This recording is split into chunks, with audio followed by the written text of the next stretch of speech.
हूं आपके साथ ऋतिका आवाना। प्रधानमंत्री नरेंद्र मोदी आज एक बेहद महत्वपूर्ण मिशन पर इजराइल के लिए रवाना हो चुके हैं। 9 सालों में ये उनकी दूसरी इजरायली यात्रा है, जो ऐसे समय में हो रहा है जब पश्चिम एशिया में तनाव चरम पर है। लेकिन भारत के लिए ये दौरा सिर्फ कूटनीतिक नहीं बल्कि सुरक्षा और तकनीक का एक नया दौर लेकर आया है।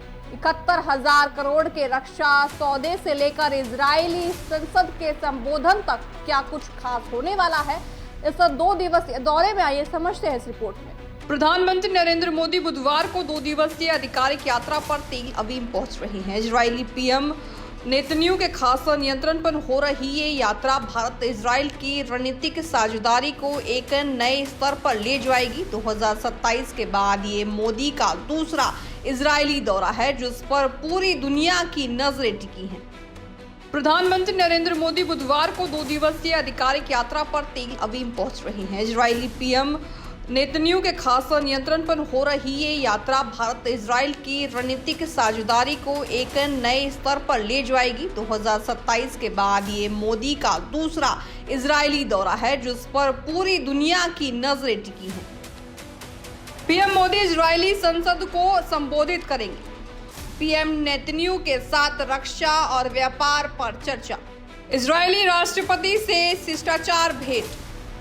पीएम नेतन्याहू पीएम मोदी के सम्मान में प्राइवेट डिनर होस्ट करेंगे।